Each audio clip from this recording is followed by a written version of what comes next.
wai ka abinci idan Allah kan jarabawa ya kace min wai ba zai ci ba wai ba zai ci wannan wai ka ya abinci salamu alaikum ba alaikum salam nomar wallahi dan mu dan saka ya daga nan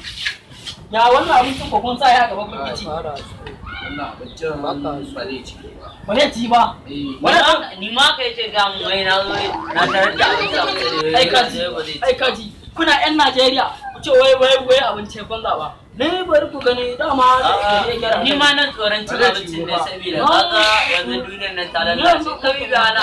suka ci abinci saboda ya ce ale shi ya ci Allah ji kamu ale shi ya ci a'a kakka ci abincin nan iro kakka ci abincin nan iro ale shi ni ma kaga ban ci abincin nan ba kakka ci iro ale shi ya ci